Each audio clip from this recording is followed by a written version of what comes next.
One second, let me share it.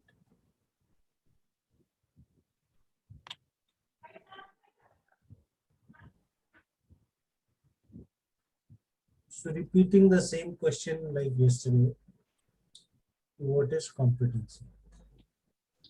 Competency is basically a mix of knowledge, skills, and abilities. There are these three factors that determines how talented a person is, or quality of an employee, or quality of an individual is determined by these three factors: knowledge, skills, and abilities. And together these three determine the competency of an individual. Competence as an English term is also it simply means, your ability to perform. And then we say this person is very competent, less competent. So competence is nothing but your ability to perform. And your abilities to perform is determined by three things: knowledge, skills, and abilities. So you might have heard of these, are also known as KSAs of talent. Yeah. Knowledge, skills, abilities. Some scientists have added another term to it, KASH. Cash. They say this is cash. Knowledge, skills, abilities, and habits. Oh. So let's first focus on knowledge, skills, and abilities.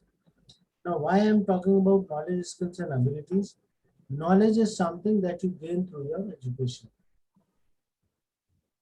That is, it's like you both have done MBA HR, or let's say you'll be doing MBA HR. So what you read about HR, you get knowledge about it. So knowledge is, it's like, what is HR? Skills is how you do things in HR. The third and the most important factor is your abilities. Abilities that reflects in your personality, that reflects in the way you think, it reflects in your attitude. Now, when we refer to the term competencies in our program and in general also, we will be largely pointing towards the abilities. So when we say competencies, we'll be reflecting on the ability part of it, which has to do with your behavior. So when we talk of competencies, we talk of the behavioral aspects. Now, why do we talk of behavior? We'll come to this slide later. First is, why and when were these competencies introduced? This is not a new concept. This is a pretty old concept, and this is as old as 1970s that this has been in use. This has been in existence. The psychologists in 1970s, in the early 1970s, they recognized that the traditional test, what were the traditional tests? The simple knowledge-based test, or your college degrees, or your college exams, the school exams. They found that these academic tests, they talk very little about your ability. They predict very little about your employment success. They only reflect what you know. It's like someone has scored 80% marks. Does that mean that someone who clears your MBA with first division is guaranteed to be a successful human resource professional? No. He might be academically very good, but what his behavior is, how he uses the knowledge that he has, makes all the difference. So we were talking about, we were discussing about Hitler that day, or let's say this nuclear thing. Knowledge of nuclear energy. The scientists who discovered the nuclear bomb also had the same knowledge, and the scientists who declared, who discovered nuclear power, or who discovered generating electrical power from nuclear energy, they both had the same knowledge. One used it for a destructive activity, the other used it for a more constructive activity. And this is something that is determined by your behavior, by your competence. Roshali, is this clear? I'm not able to see you, so I'll keep asking Yes. questions with you. Yeah. So It it represents, it reflects your behavior, your your personality and your attitude. And together these knowledge, skills and attitude and behavior together makes you a successful person. So the psychologists in early 1970s, they identified with this academic test or the knowledge-based test, they predict very little about your employment success. And this is where they introduce the behavioral aspect of it. In subsequent years, the competency framework had become an increasingly accepted part of recruitment and contemporary HR. They started focusing on behavior. So if you see, Army were the early Army had shown the early usage of this behavior. To take for instance Indian Army. I think we discussed this last time also. The selection process of NDA, it evaluates individuals on all aspects. They check your knowledge aspects, they check your physical attributes, and then they check your emotional or behavioral aspect. And anyone to be a part of Indian Army has to go through this rigorous testing where all these three elements. So a person can be physically very fit, might be academically very good, but if his intent and behavior is not right, he could be a disaster for us, isn't it? So behavior and personality, they add a new dimension.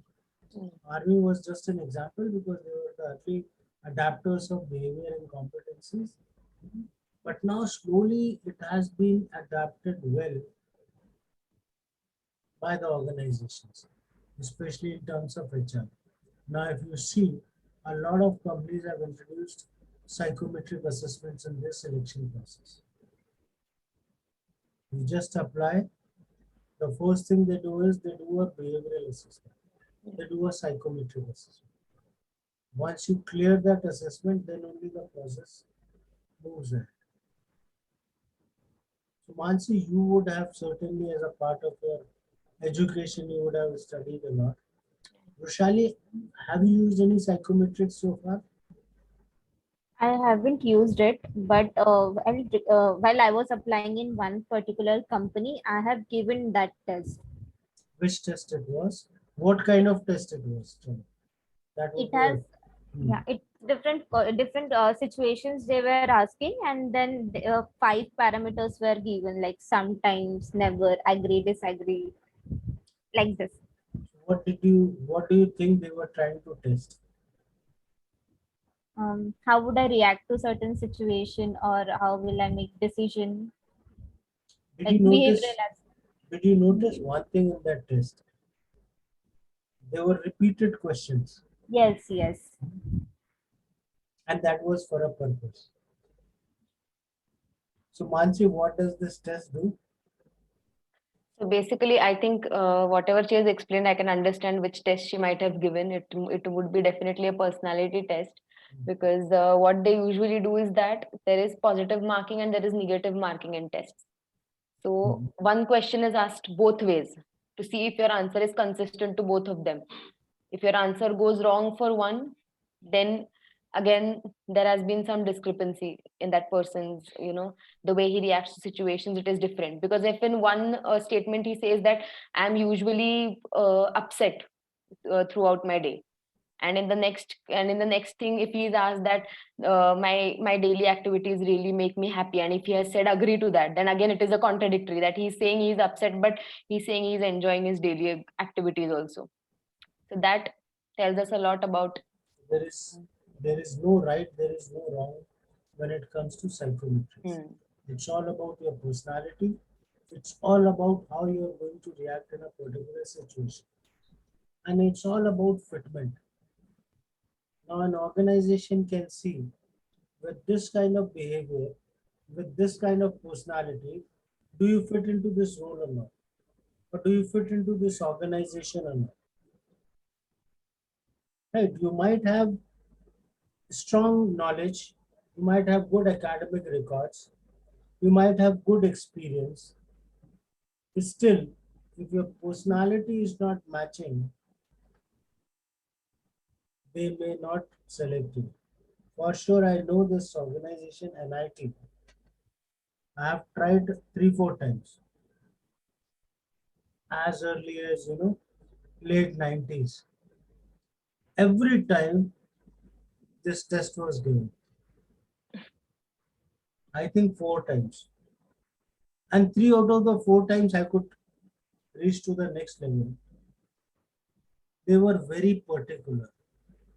If this assessment is not as per them, they will not proceed with your application.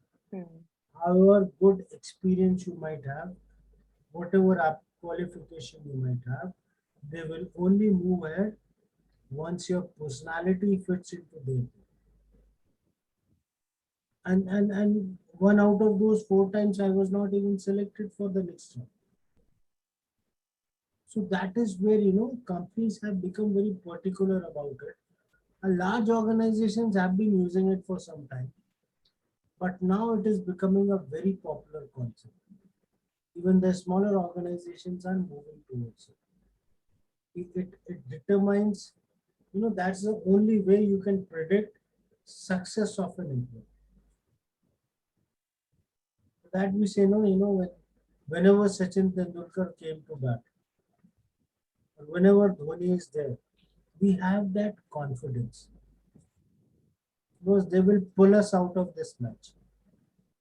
And at the moment they get out, we'll switch off the TV because match is over. That is because we know about their consistency. About it is not much about their skills. It is about their abilities to deal with those situations. Right?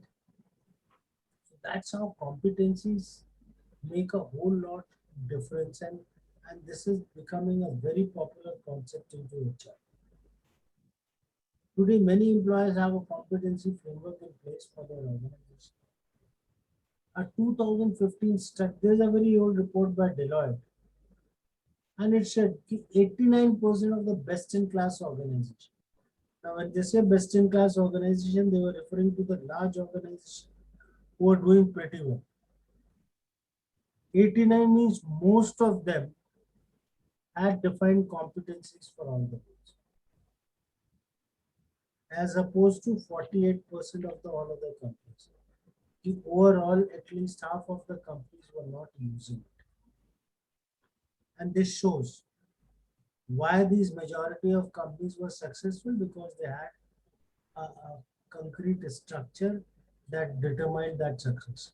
So competency is a very important and a powerful concept, and increasingly becoming popular these days. Whenever we talk of a strategic HRM, competencies are the tools that bring in synergy, that brings in the strategy. So that is what the background of competency is. And as I told you briefly, it's a combination of knowledge, skills, and abilities. But going forward, wherever we will be discussing about competencies, we will be focusing on the behavioral aspect of it, the personality and the attitude. The question might come. So let's see this. What are competencies? Competencies are the qualities that a company have decided are desirable for employee to success. So again, going back to Roshali. So Roshali, if you are, let's say you are hiring someone for sales, Mhm. what are the criteria that you're looking for, or how do you determine that this person will be good for your sales process or not?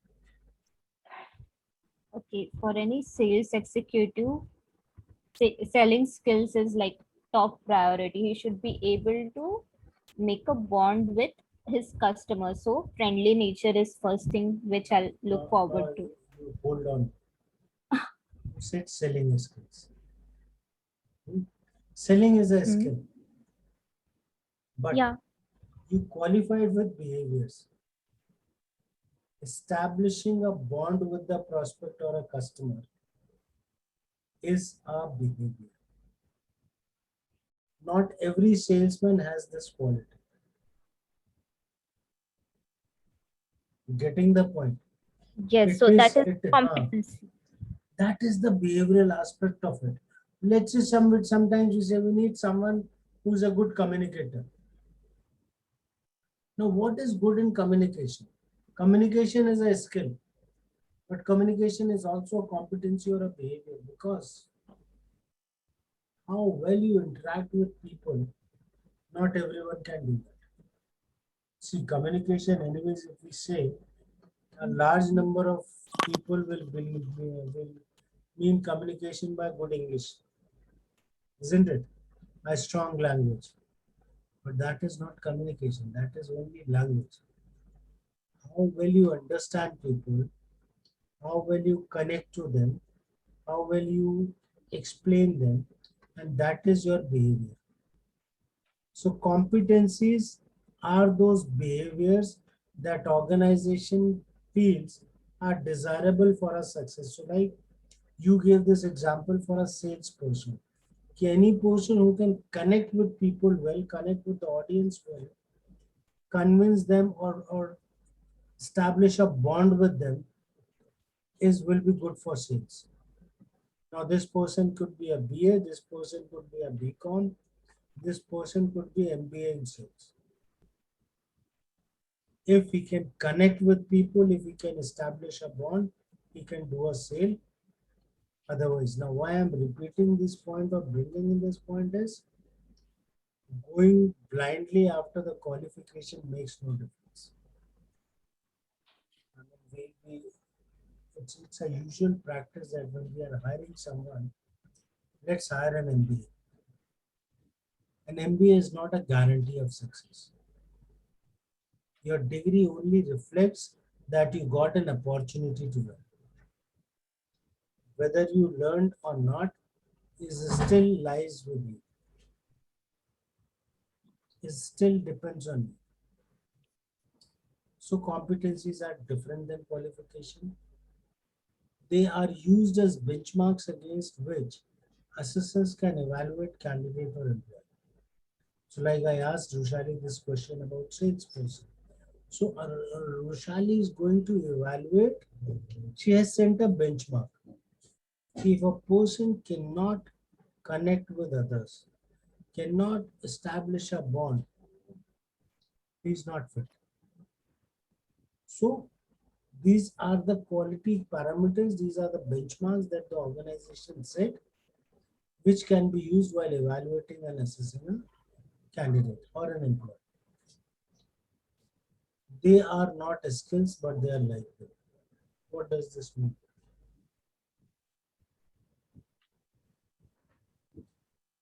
Simple. Communication. I said communication is a skill. And you will be confused. Often this skill and competencies are interchangeably used. The thumb rule is whenever we talk about behavior, it is competency or behavior. Whenever we talk about the activity, it is skill. So skill reflects activity, competency reflects behavior. And they both look same, they both sound same.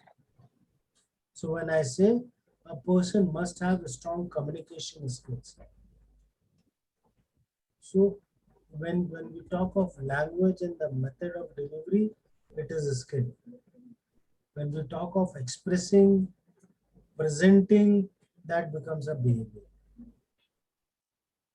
So competencies are like skills, but then they are different. Skills are learned, and this is another one big difference. Skills can be learned, whereas competencies are inherent qualities that needs a lot of time to develop. Can you think of an example? Both of you, if you have faced anything in your little experience that you have till now, you would have faced difficult characters, you would have faced easy ones. Can you think of any example that fits in?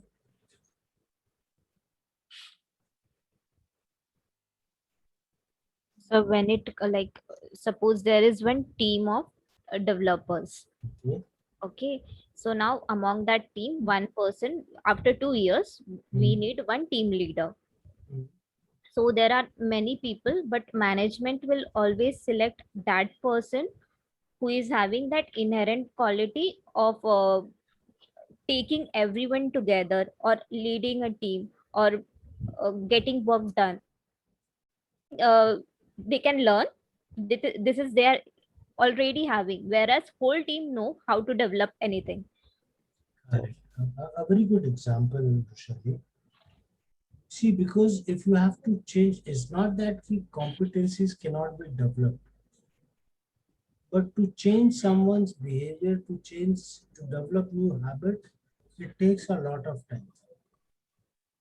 And this is where when we say when you are recruiting or when you are identifying people for a better responsibilities, look for competencies, not for skills. The same case what Roshali said. If let's say if better technical skills are needed for a team lead and this person doesn't have, you can give him a training and he can learn those skills. But if he doesn't get along with people well, if he cannot keep them well, then he's not fit to be a team leader because you will have to spend a lot of time to prepare him for it. And that will result in a business loss also. Mm. So skills can be learned, but competencies are inherent and we must focus on it. Though we can develop, but it takes a lot of time. So that's how the skills and competencies are different. And which is where I repeatedly say, while recruiting people, while promoting them, focus more on competencies, less on skills. If the person doesn't have an MBA, it's fine. You can give him the knowledge. But if the attitude is not there, then nothing can be done.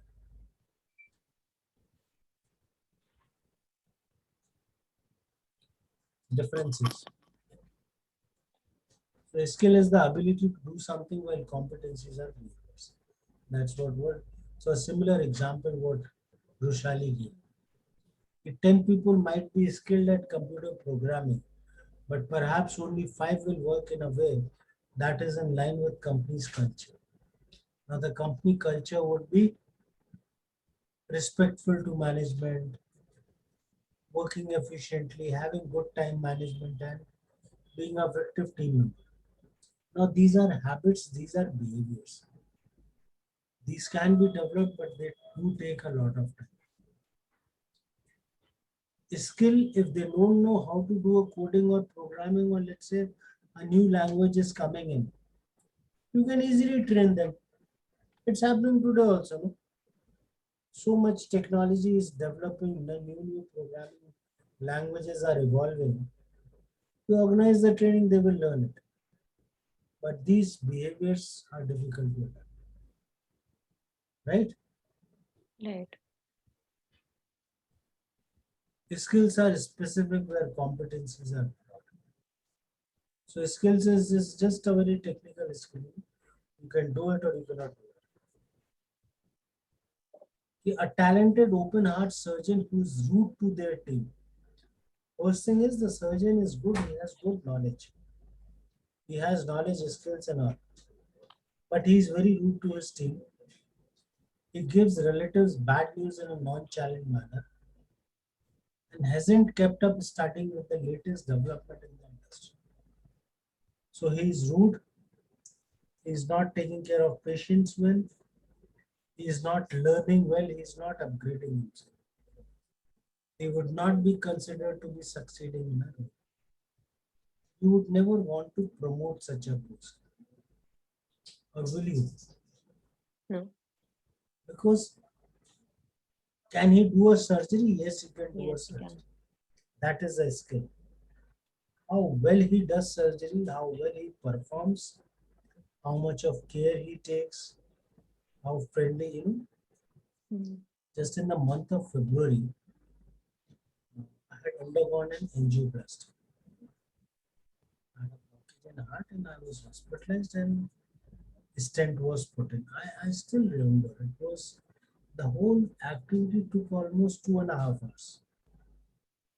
And I was fully conscious. I was observing the process that was happening. And this was done by a very senior surgeon in Bangalore. And he was continuously engaging me. Though, I was little unconscious, but I remember, he was continuously talking to me. His team of doctors were doing it. They they tried putting it through my hand. They couldn't do it. And he was like, hey, Vivek, very sorry, no? Just a little more pain and it will happen. I never realized what has happened. Later, he showed me the recording. He said, and then I thought, this much has happened to me. And I would always want to go back to such a doctor when I am in trouble. Not for his medical skills. In fact, he had not done anything. He was only talking to me. His juniors were doing the things. But the way he engaged with me, the way he gave confidence to my family, to my kid, and that made him a good famous doctor. And that's what behavior and competencies are. So his skills are very specific. Competencies are broad.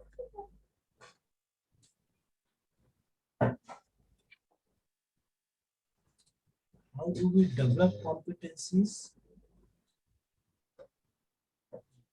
Rather, why should we develop competencies? So can you spell out some advantages of it, or let me see?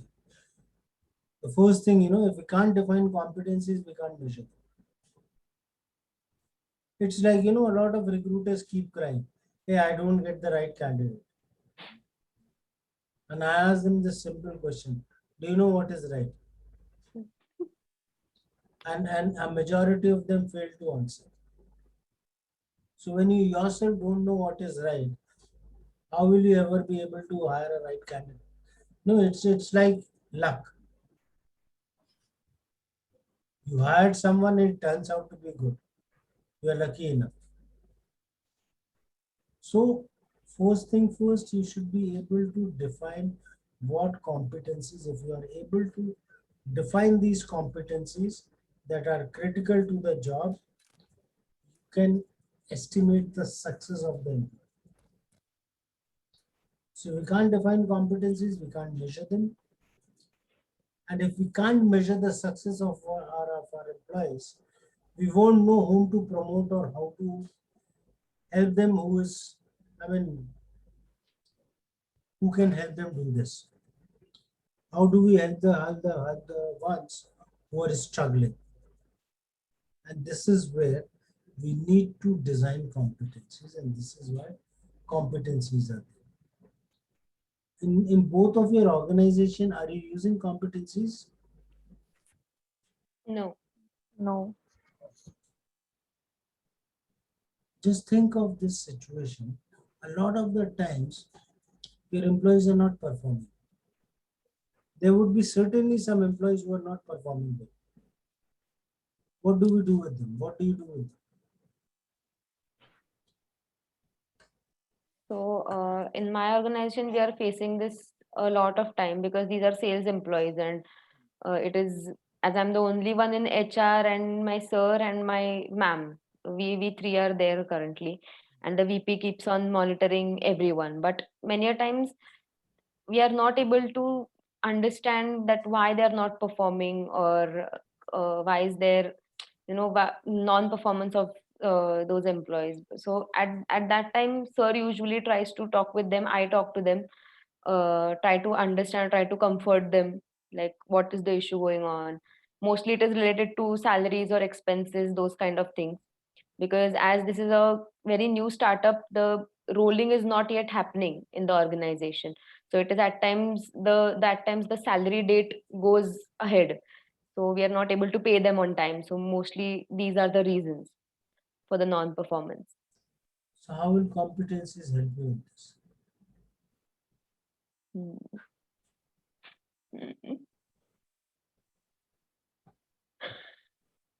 No idea. Good. Rishali, can you think of it?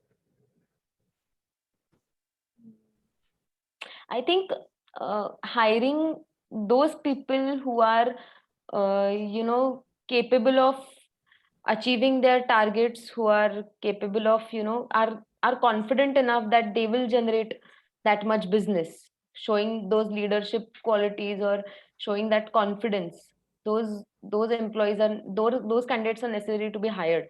And right now, my organization does not have a proper hiring policy. I'm trying to structure everything. That is why I started with JD and everything since 2 3 days, because I was behind my sir that I'm going to do this because we are not finding good candidates.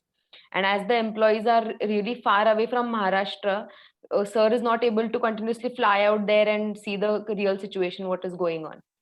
So it is really important to hire good ones right now, What is good? the ones who are performing, or How do you know whether they are performing?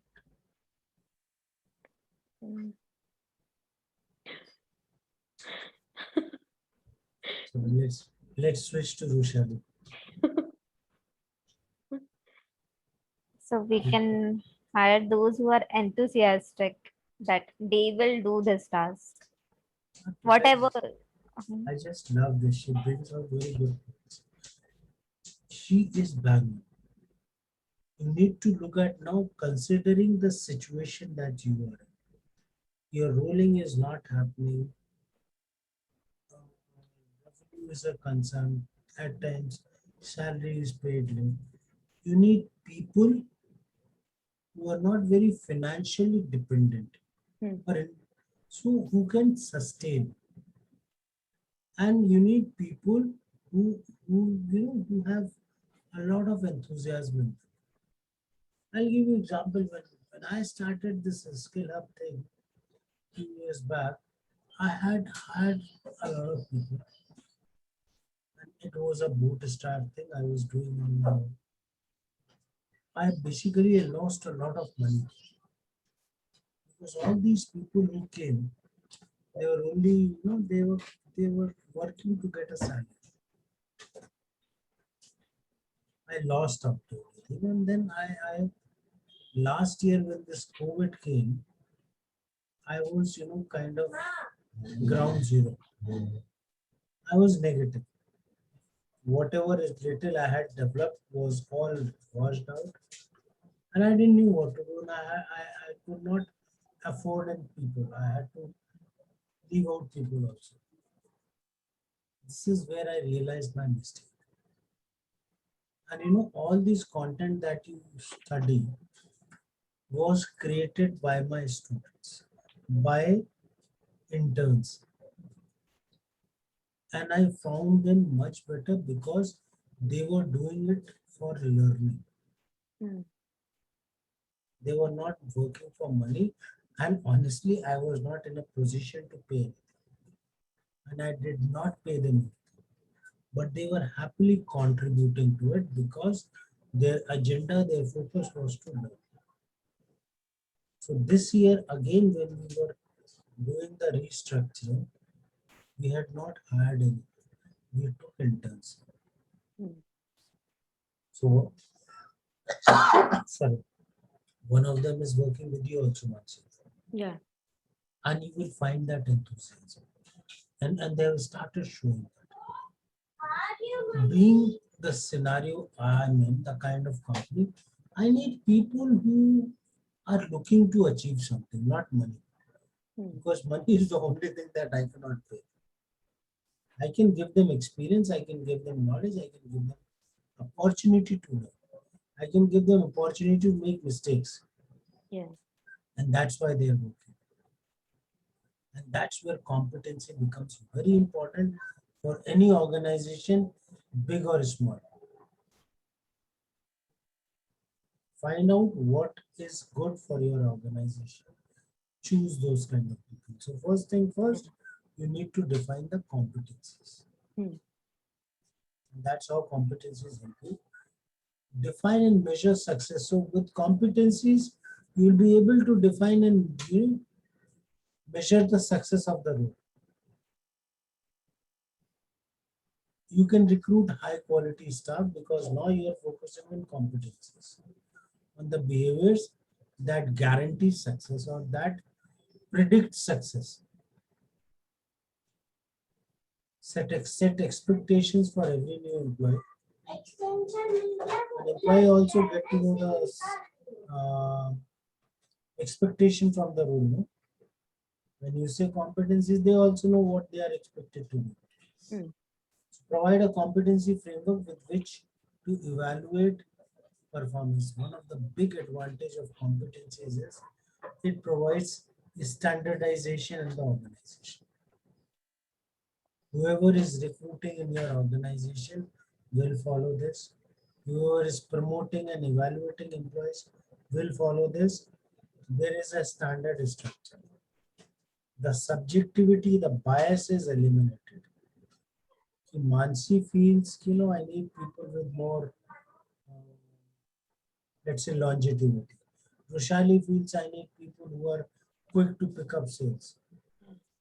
No, it's all about the organization. What organization feels so that Mansi and Roshali they both follow the same benchmarks.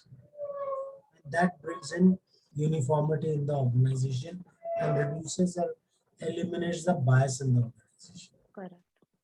It helps you discover the gaps in competencies so that you can develop and help people to improve, and it prepare people for advancement. Right? Any question on this? No. But So Vishali, what is meaning of this? Prepare employees for advancement, as in promotion. right?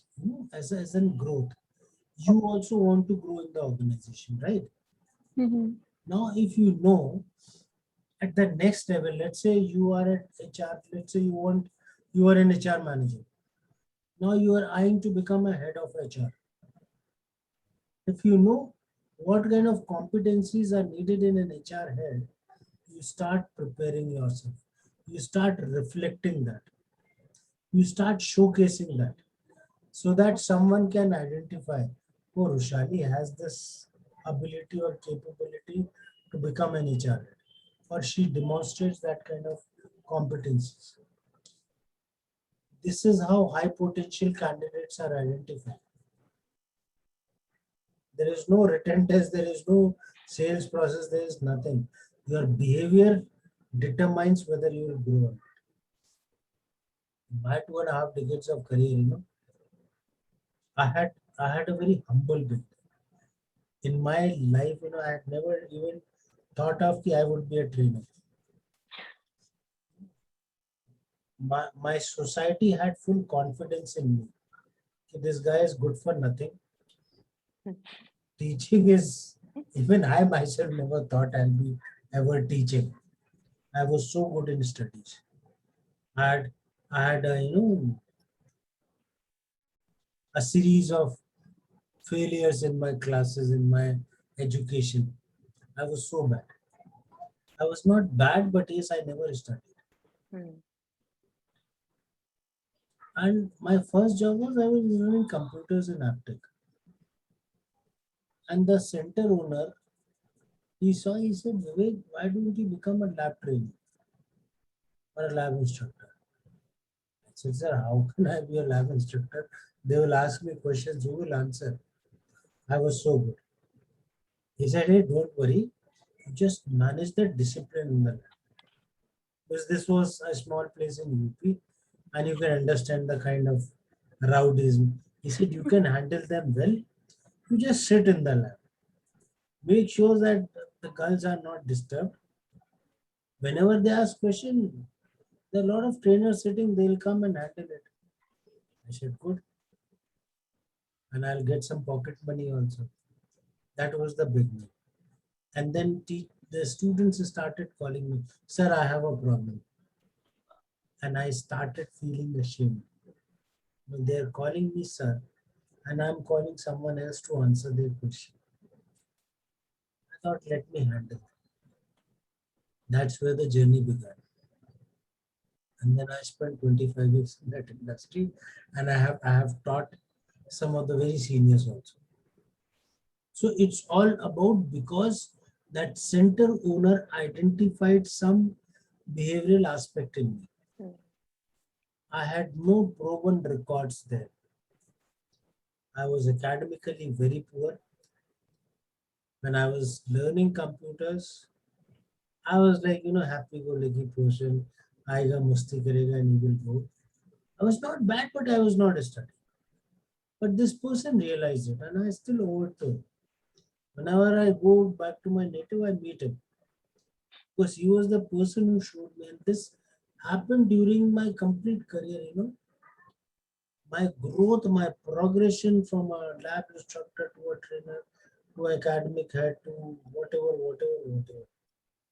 were all because someone identified good things Right. and promoted. That will happen with both of you. But how will you know what behavior will help you grow and succeed? That is what a competency framework. In my time, there was no competency framework, but I had good leaders who could identify that. But now there are competencies. Does that answer it for Shrushali? Yeah, sir. But let me tell you, the kind of examples that you are taking now, it reflects a good understanding of HR.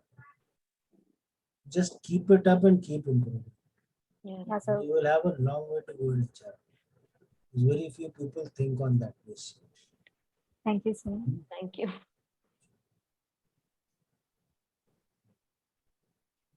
The types of competencies, though there are more, I think once you would have read more. There are some 10 even types. I've picked up the 6 very important ones. The others are more or less like these only. The organizational competencies, the core competencies, behavioral, technical, functional, and managerial. What is organizational competency? Once you would like to throw any light on it, Organizational. भूल गए. No, not exactly. um,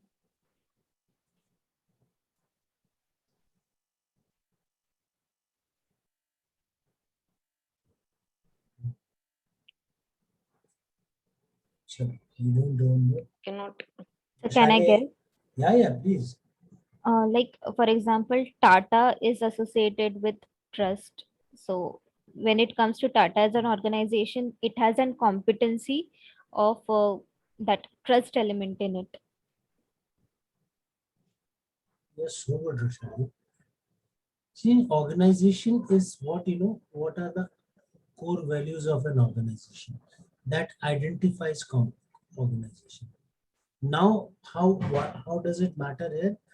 Let's the same example that Roshali took. If you are hiring someone for Tatas, if they are not trustworthy, they're not worth to be in the organization. Correct. Sooner or later, there will be an issue. Hmm. Yes, Roshali, what are core competencies? Now I'll keep asking. So that I'm confused. Eh? I'm confused with core now. We can use same example but in different angles, saying that Tata was like it was established with that core values. The example that we use would have overridden it. So one is the organization mission, vision, that determines the organizational competencies. But let's again take Tata's. Customer success or customer support could be the core competence for it because that establishes trust. Core competency could be trust, like how it says. Behavioral competence is more about what behaviors are needed for the job. So this could be job specific, this could be organization specific. Technical competencies are typically the technical skills that are needed for the job. Functional skills or competencies are again the same thing. See, it's all mix of skills and behaviors. And it's all competency covers both. For our better understanding, competency we are referring to as behavior. So functional skills or functional competencies are something that are related to job. Like for instance, what is the what is one very critical skill for HR people? Someone told me Excel. If HR doesn't know Excel, it's not good to be in HR. No, it's not that, but yes, functional skills could be, how will you manage people?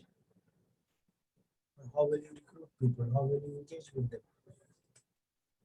Managerial skills are something that reflects on your, team skills. How will you manage people? How will you grow them? So it basically reflects those managerial aspects. I'm only focusing on these 6 core competencies, these 6 main competencies that determines. Now when we are selecting a person, when we are talking of a job role, we identify which of these competencies will be critical for the job. All the competencies may not be necessary. Some are good to have, some are must have, some are, differentiators. So like when I talk of Tatas, when we talk of it, the trust or honesty or ethics could be a must have. Then, essential or key differentiator could be depending on the role. If I'm a salesperson, how well I engage with people could be the key differentiator. Good to have, yes, if I can communicate well, it is good. Otherwise, it can be taught. So depending on what, there is no standard, structure key. There should be one from organization, one from core. It could be any mixture of it. What you feel is required for the job and the organization. You can have any number of competencies in a role. So typically on an average that we have seen is anything between 3 to 12 competencies for each job role are used. The most appropriate or the average usage is of for 5 competencies. Higher the number of competencies, more complex becomes the process of evaluating. We'll come to it. So the organizational competencies, the mission, vision, value, culture, and core competencies of the organization that sets the tone and or context in which the work of organization is carried out. Customer driven, risk taking, cutting edge. These are the differentiating factors. Core competencies are the capabilities or technical expertise unique to the organization. That is, core competencies differentiate an organization from its competition. Going back to Tata, you would have visited Tata website, right? Both of you would have seen. Yes. And both of you would have gone to Reliance also. The Reliance or a Big Bazaar. Yeah. Did you find any difference there?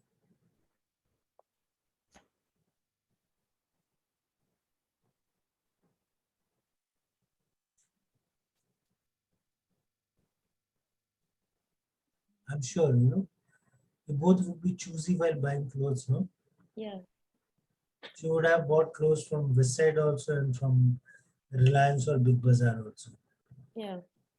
Did you find any difference or different impression if you have got? In At Reliance, times, Yes. come on. Go ahead, Rushali.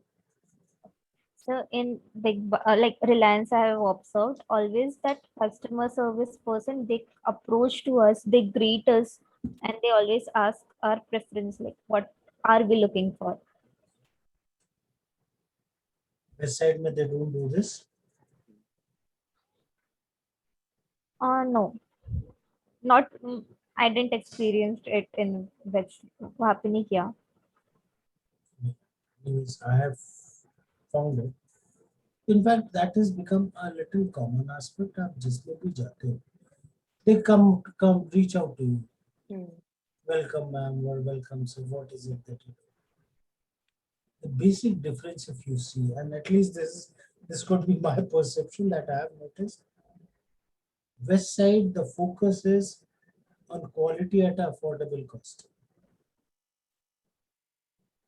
Come to Big Bazaar, it's only on the price aspect, and you will find a lot of discounts going on there. They focus on bulk hiring, Yeah. sorry, bulk purchase. Bulk purchase. Same like DMart. Same like DMart is still a little different. Hmm. DMart's ka unique thing is because they're procuring directly from the manufacturing and giving Yeah. it to you. So they are saving the cost and they're passing on that benefit. Big Bazaar is always, some sale is going on. You'll always find a sale. Their focus is कि बस मानसी आती है तो उसको 8-10 dresses पकड़ा दो. Give her discount.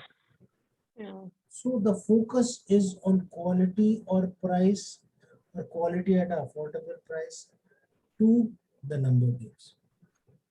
Reliance has always been and they are known for it. They are a number cruncher.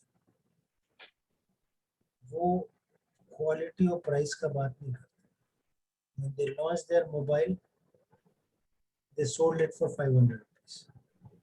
The purpose was everyone should purchase this, the competition should die out. The next version they launched Geo. Yeah. Call free hai, only data. Now what has happened? It has changed the whole market. The focus, the competence is different. And all these things must reflect in employees also. Otherwise, you might start sulking, you might start cribbing. Oh, kaisa organization. They don't care for people, they don't do this, they don't. It is not that the organization bad is or you are too good or you are bad, organization is good. It's just about misfit. Then some of your friends might not be much appreciated by your parents. Yeah. I had a lot of them. Don't play with them, don't be with them, don't go. Not that they were bad, but yes, there were differences. Hmm. So competencies and behaviors are all about that. So core competencies is that defines an organization. Technical competencies, as I told you, it's all about the job. It's about the role that you are doing, what technical skills are needed for that. Behavioral competence are, individual behaviors. Like Rushali said, enthusiasm. Enthusiasm could be one. The eagerness to learn is one. Satisfaction from the work. So those are different behaviors. Punctuality, initiative. That are needed for the job. Functional competence again, which is related to the job. And managerial competencies are the ones that helps you, managing the team or individuals better. Any questions on this? No. No, sir. Some examples: initiative, judgment, creativity, teamwork. There is a long list. Hmm. Now it is you who has to decide for the job role which competency is good. And you have to be very selective. You cannot have long list of competencies. You need to identify the most critical ones. So let's say we have decided to choose three. Hmm. You have to choose the three most critical competency for a job. So now let's say you are hiring for an HR executive. Which three competencies you feel should be taken from this screen?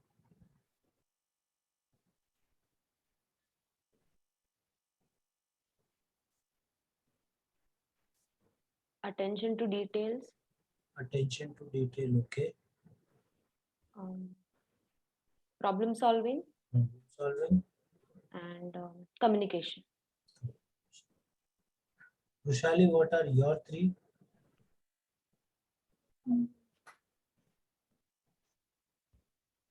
Teamwork, Okay. then communication and problem solving.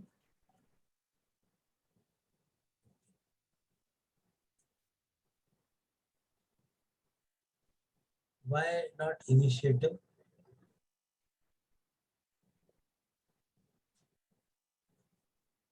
Mm,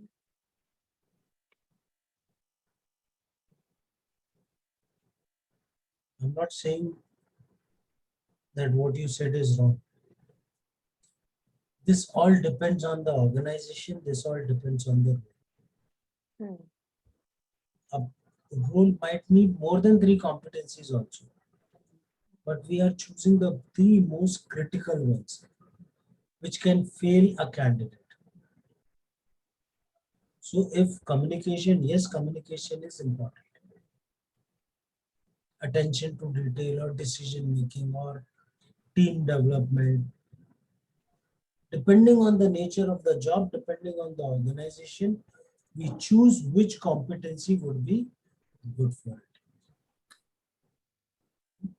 We will do an exercise on it and then you will learn better.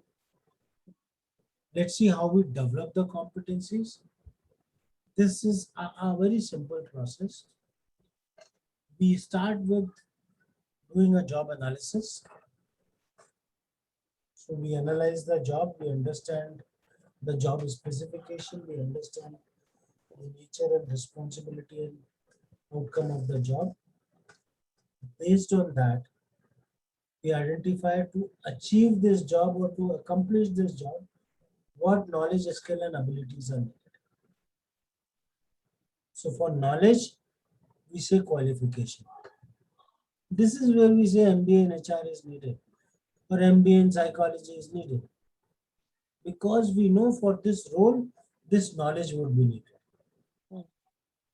We say 2 to 5 years of experience because we know this person must have some skills in managing people also.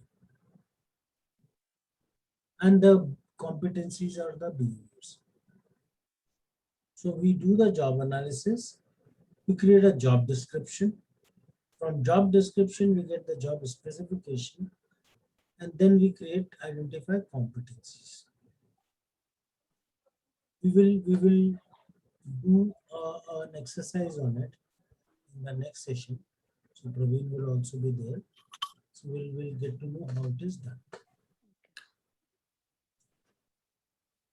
While designing competencies, these are few pointers that you must keep in mind.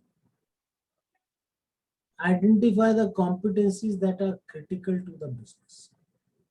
As I said, the other competencies might look good, but choose the one that are critical that might fail the person. Identify behaviors that are less trainable. There are certain behaviors that can be trained. Like for instance, let's say communication. You can train communication also. Yeah. Then instead of communication, we'll identify some competencies which is less trainable. What can be trained, let us not waste one competency there. I just took an example. Plus, the competencies must be relevant to each level. Mm. Like, for instance, you are in HR. Now, HR department says HR executive, HR manager, and let's say senior level HR. All three of them have the same level, same competencies. What will happen if you don't have? There will be differences and Right? clashes. So at times, if I have the competency of taking initiative always, and if the person I'm working with, or if my senior manager is not that way, then Does not matter. He evaluates you for your competencies.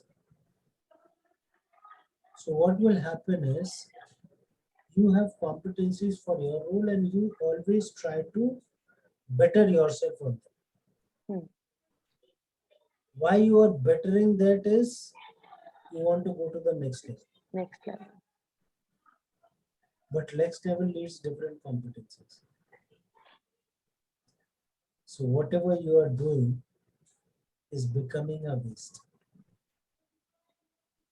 And this is where we say all levels should have similar competencies so that an individual gets a growth path. Hmm, They can improve. improve. The focus must be on behaviors rather than tasks. So competencies are something that is pertaining to behavior, not the task. So again, I say communication, speaking is a task. But how will I understand, how will I express is a behavior. So we need to identify which behavior to be selected. Identify the job families. Job families are the cluster of jobs that may have different responsibilities and title but require similar abilities. Advantage. Spoke about different levels is vertical growth. At times there could be a horizontal growth also. No? You want to switch from one department to another. Like Mansi, aside besides HR, she is also handling a part of operations. Maybe they both require the same competencies. So Mansi can look to switch to operations or from operations to HR. Hmm, So it gives employer better satisfaction. Yeah, I have more opportunities to grow. Otherwise, in your company, HR has only three levels: executive manager and senior manager. Now you have become senior manager in 5 years. What next? The moment you become senior manager and you spend few months, you start looking out for a job hmm, because now your growth is done. granted. You cannot go any further. This is the topmost level. Saturation has come. I don't know how much both of you are active on LinkedIn, but you will see a lot of HR leaders are now independent coaches. Yeah. They have also reached the saturation stage. No? Prabir Jha from Cipla, one of the most celebrated HR leader in the country. Done. He is an independent consultant now. There is a gentleman called Abhijit Bhadri. I don't know if you both have heard his name or not. Abhijit Bhadri was a chief learning officer of Wipro, Oh, and that was his last position that he resigned, typically 2 years back. Now he's running his independent consulting where he's doing a lot of these leadership trainings and other things. Ashish Vidyarthi works very closely with him. Do you know what Ashish Vidyarthi does these days? no. You will find him in very few movies. I don't think Hindi movies is coming anymore. No, not It in. can be seen in South movies. He is a motivational speaker. Search for him, go to his LinkedIn page, and he speaks so well. I got the opportunity to attend one session of his. The way he speaks, he's mesmerizes. But yes, after a certain level, Hmm. and this is where if there are alternate, there are a lot of HR leaders who have become CEO, who have who have moved into the different functions of it. So that's how these competencies. So while designing competencies for an organization, you'll have to keep this in mind. You'll have to focus on job transitions where competency requirements changes significantly, so that there is always a route, a way for people to improve. Hmm. Is this clear? Yes. That's it. My invisible member. So Good. yeah, it's clear. Then comes something called behaviorally anchored rating skills, or better known as bars. Bars are basically, we set the behaviors. Hmm. Remember when we were small, our parents had created the benchmarks for us, the moral benchmarks. You'll not fight with anyone. Hmm. School say you'll not bring anyone's pencil. You'll not bring all those. You'll not play with this. These are bad boys or girls. Hmm. How had they done it? They have some negative experiences, Hmm. and they forced all those experiences on us by creating, though this was their care for us. A lot of those friends whom they said don't be with them, we later realized yes, they were right. But it happens. So now behaviors are something that cannot be measured. You cannot take a test or you cannot measure them on a scale, which is why bars are created. Bars are like moral principles that you set. To be good, you have to behave like this. To be the best, you have to behave like this. To be the extraordinary, you have to behave like this. Now, depending on your behavior, I'll rate whether you are good, you are best, or you are extraordinary. And depending on what rating you get, your future is determined. It's a very comprehensive exercise that we will attempt to do once. Though I'll not spend too much on time on it, but yes, we will do one exercise. Then you can keep practicing and I will guide you. Okay. But yes, the purpose of bars is because behaviors are something that cannot be measured easily. We said that now it is like, let's say communication. There are employees who might feel that communication is poor. But when you talk to their manager, they say, no, no, I find them good. Does it happen with you sometimes?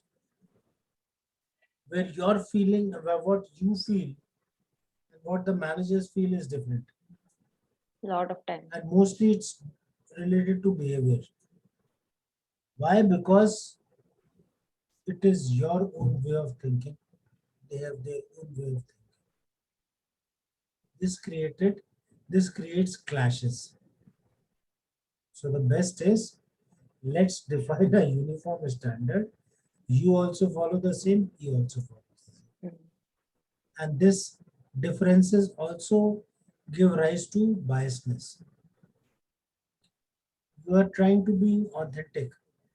You feel that someone has not done good, but the manager wants to say, well, hey, no, don't worry, I didn't find him good. That Hmm. is good. I'll manage him. That's bias. Yeah. That's bias needs to be eliminated. So bars help us in doing that. The pros and cons of competencies. The pros, yes, it is easy to use. It is based on behavior, so it is more realistic. Mm. It is impartial, it eliminates bias. It is completely individualized. We do not,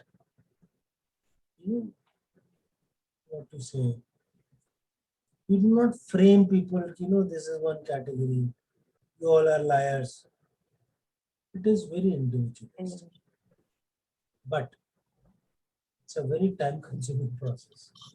And it is very expensive because it needs a lot of time.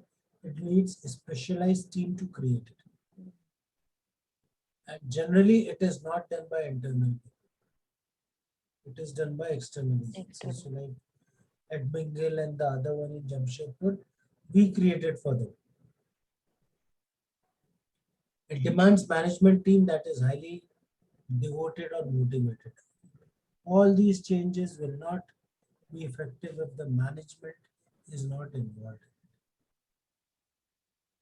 And getting a management involvement, and I'm sure you both would have noticed this. You want to do something good, but the manager doesn't agree with it, or the owner doesn't agree with it. Does it happen? Abhi, Mansi is trying to introduce new JDs.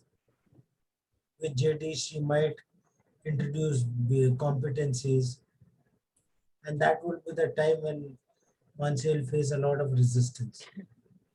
ये छोड़ो ये सब drama क्या है इसको करने का अभी काम ठीक चल रहा है. No, actually, what has happened in the last 6 months, even they have faced a lot of problems when it comes to hiring wrong candidates. So now my sir is like, yes, you do what best you can do, and we'll just structure all the process so that we get the right ones. That happens. So it's a time consuming process. And while we are talking of, impartial, while we are talking of reducing bias, there could be a leniency bias. And which is why outside consultants are used. And this is what we have focused, finding it in Edmingle case. No?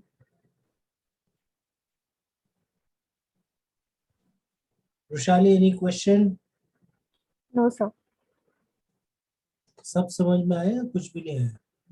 Sir, सब आ गया. Wonderful. How to set up for success is something that we'll first do it and then we'll discuss it. So this was basically the introduction to competency. Next session, we'll just make an attempt to identify competencies. We'll do a job description. We'll do an exercise. Then you both can practice in your workplace. And in case you have any queries, questions, you can come back, or else we'll move on. Sure. Anything else, Roshali? No, sir. Everything is clear. इतना अच्छा पढ़ा दिया मैंने. थोड़ी तो तारीफ करो ना. Yes, sir. चलो, good. But if there are any questions or queries, you can ping me so that I'll cover in the next session. ठीक है? Sure. Yeah. चलो, take care. Sleep well. We'll connect a day after. Yes, sir. Bye. Bye. Good night. Bye.